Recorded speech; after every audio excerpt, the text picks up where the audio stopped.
This program is brought to you by Asan TV. My name is Kwame. This program focuses on the big question. It's a conversation between me and my friend, Digas. It focuses on the deep part of ourselves as a people, as Africans. You would hear some uncomfortable situations in this topic, and you will also hear encouragement at the end of this topic. Unfortunately, we weren't able to finish the conversation because of time, but we will make sure we continue the conversation this time because as a people, we need to start looking into some of these things, some of the issues that we have as a people. We can sit down and pretend that everything is okay when we are living under somebody else's shadows. Without wasting too much time, let's listen to the conversation from both sides and then leave your comment at the comment section. Let me hear your thoughts. Thank you.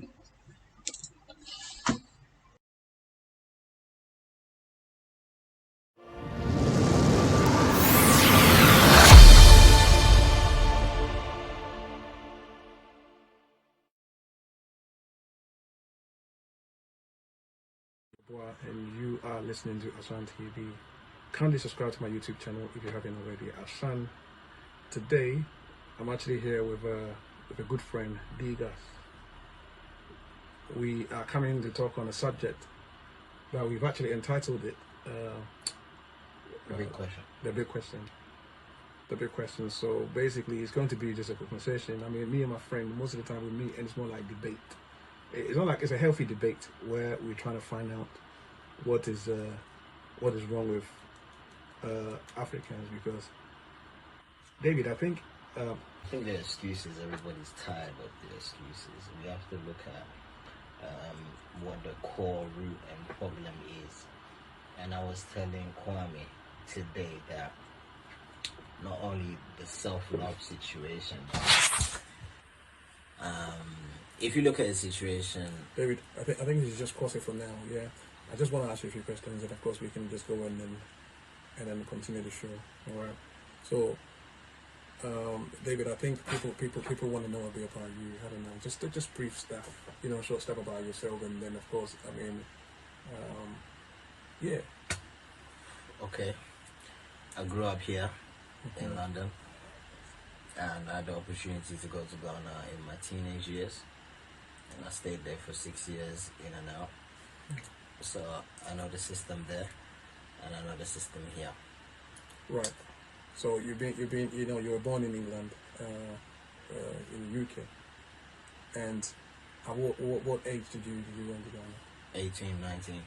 Okay. And Even before that, when I was about 7, 8, but I don't remember those times, so I'll say 18, 19.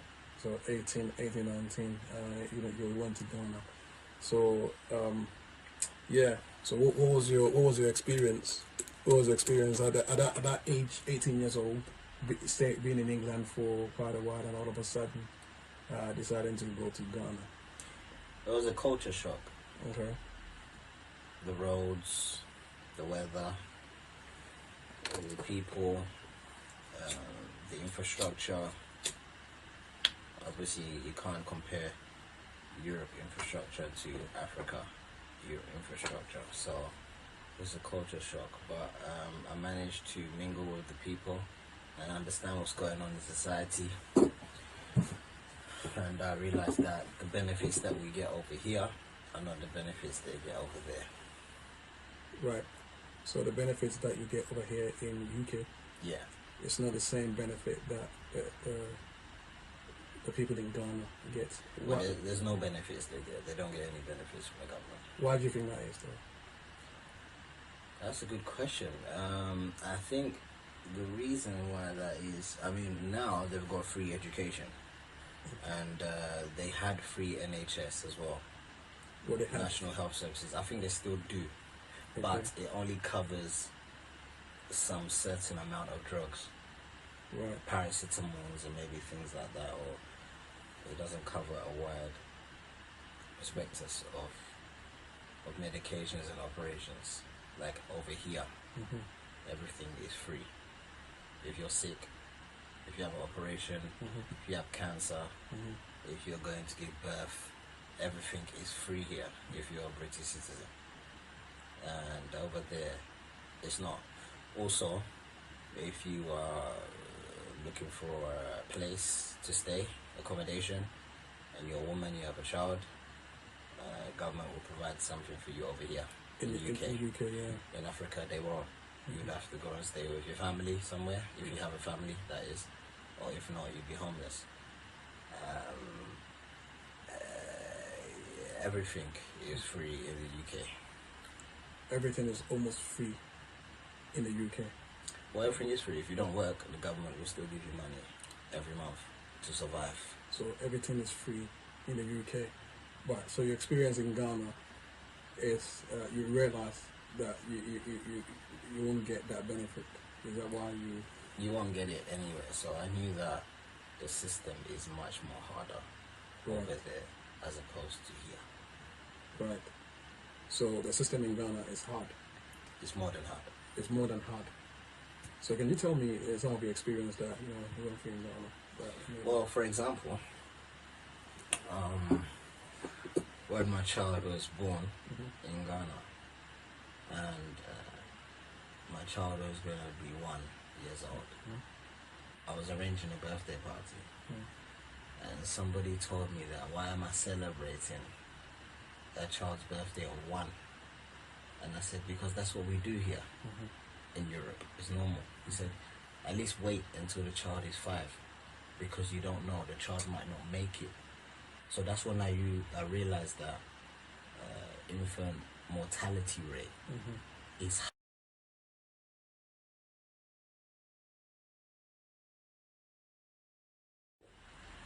And people died in those floods. But there were floods again, and it wasn't rectified. But now they've done the overhead and whatnot. It is rectified, but that project was always going to be done. But there was also lots of things that I learned there. For example, in Adenta, they've never had water running. And then when John Mahama came into power, he gave them water. Okay. He helped them with water supply system. And when the water supply system was in place, the truck drivers that used to supply the water to the locals there were angry that the water had been fixed by government. So they went there to break it because they didn't know what they will do with their trucks now. Their money, they won't make money anymore from the locals.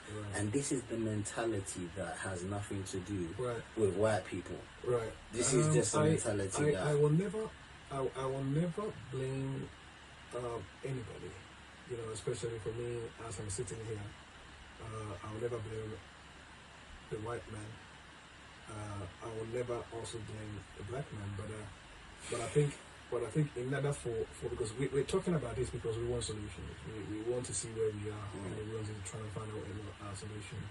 So for me, when I talk about the good old days in Africa, I'm talking about where we're living in harmony. Okay, we weren't building trains and planes at the time. But of course, we have our kings and queens and things like that in place where laws were set and everything was in harmony. And my thing is, before the downfall of Africa is when we began to have strange visitors. Initially, history is saying that they came as traders, trading, buying gold and exchanging salt and things. I think that's what it was. And I think some of the other nationalities or other race decided to sort of take an advantage and even extend it more because it's opportunity and they took it. And of course, they didn't care the consequences of how they're taking it, because even if we as Africans, we are to blame for our weaknesses, but you should have left us. Then we will say, okay, yeah, we'll take the blame. But now that your hands are in it, we want to try and figure out what kind of hands you left in there, what kind of track did that also affect us. We're not gonna we blame you for certain things, but we want to find our way out. And in order to find our way out, we need to try and address all those issues. Okay. So the good old days. Now we don't have the good old days anymore. When we had the visitors, and the visitors came in, of course, trading with us, and all of a sudden changed all the trading aspect of things into slavery and adopting. And of course, from that also graduated to the point where they decided to take us. Like take countries and chop all the Berlin conference and the conference. So we cannot sit here and say that the conference hasn't made a strong impact in Africa. Yes, that could have made an impact at that time, but the thing is now the whites have majority like that system now. Okay, how can I say it? The whites have come and they've gone, right? And now we are in charge of our country. We got independence in 1957, and Nkrumah came in 1963 at Addis Ababa. He got all the 32 countries in Africa at that time to come to the conference, and he said Africa must unite. He said we should unite. He didn't take the independence with Ghana and said he's going to run Ghana himself and he's not bothered about what else was going on in the continent. He said, look, the colonialists have come and they haven't left fully, so they still want to try and control our lands. So he said, we've got independence now and we all should be one and work together. But at that time, the people did not want to listen to that togetherness, to the point that even in Nkrumah they were trying to assassinate him. So we've had opportunities to come together, but if you look at the system, the ethnic different tribes and cultures and stuff, what you'll find is that if somebody wins an election from their constituency, let's say Stratford, or let's say Ashtown area, what you'll see is that the person who has won, he'll go back and celebrate with his people in his constituency, because that person is the hero of that village. They know that that person will look after them because it's their own people. So they always vote for tribal lines. They always vote for somebody who is as close to them as possible. That is not inclusive politics. They should just vote for any Ghanaian who is helping their situation or making their situation better. You see, but they just vote for the fact that he's a Hausa, he's a Voltarian, he's an Ashanti, he's a Fanti, he's a Kwapim. They don't. They just follow the fact that that's my tribe, and that is what's killing us. It's a big problem. That's what's killing us because we're racist, we're discriminative to each other. Yeah. That has got nothing to do with white people. But what we can do is, hold on, let me come. What we can do is, like when an Englishman sees a French person, they can still get on. When a French person sees a German person, they can still get on. When a German person meets a Finland person, they can still get on. A Czechoslovakian person. Because we're racist, we're discriminative to each other. That has got nothing to do with white people. But what we can do is, hold on, let me come. What we can do is, like when an Englishman sees a French person, they can still get on. When a French person sees a German person, they can still get on. When a German person meets a Finland person, they can still get on. A Czechoslovakian person, Albanian, a Romanian. Because the borders are not that intense. Oh no, they're still intense. But the thing is, like, if they can do it, and they don't speak the same language, then we can do it. Well, at the end of the day, I mean, look, I agree with you. I do agree with you with a certain point, but there was a comment that you made, and you said that when Kwame Nkrumah told Africa to unite and then do things together, that was one opportunity. He also mentioned that even though the white people were living, they didn't leave fully. So meaning that they were still lurking around. Meaning that so they never left. I'm not gonna put all the blame on the white people, but as I said earlier, that we need to try and find out and take out a few, because we're trying to find ourselves basically. Yeah. It's like lost in space, and you're trying to find a way back. So you're trying to find the positives, trying to connect the dots. Well, let's start by loving each other. We'll get there, but Yeah. but and you also mentioned about the tribal differences, Yeah, differences. and it's really affecting Ghana, which I pray every day that we will snap out of that tribal differences, because it's really killing us.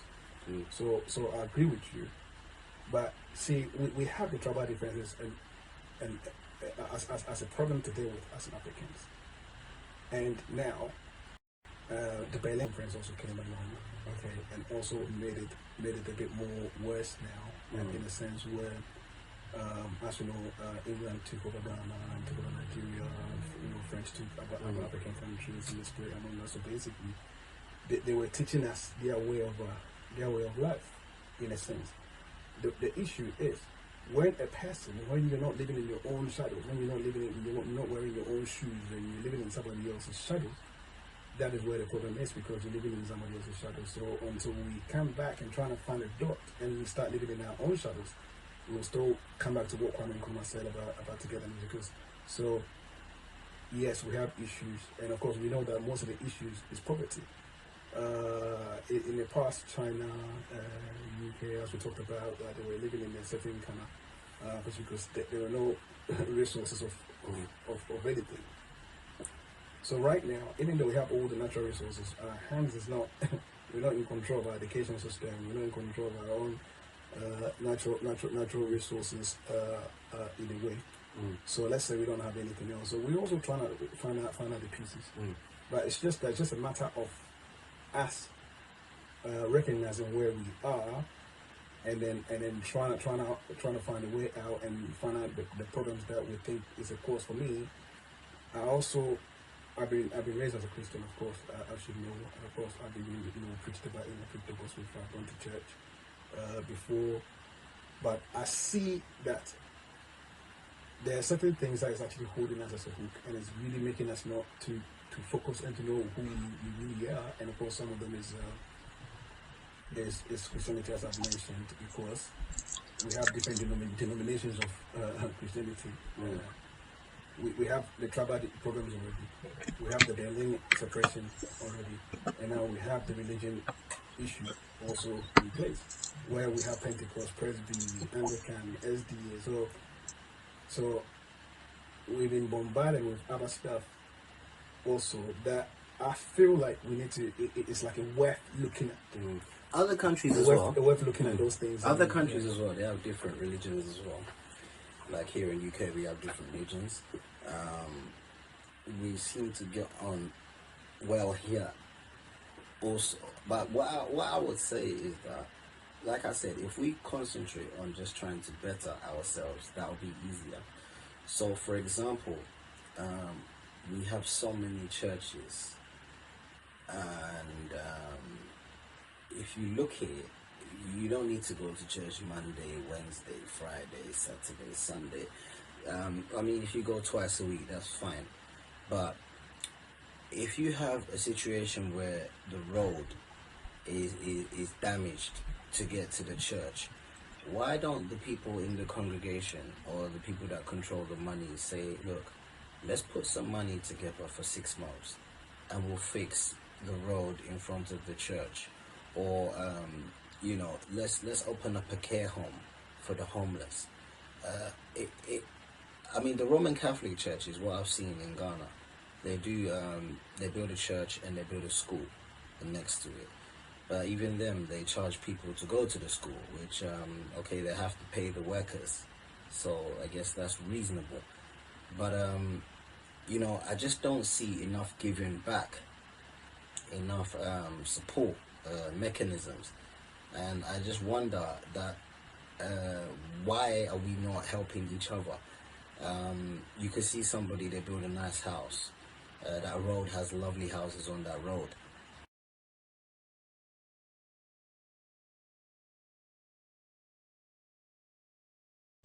Okay.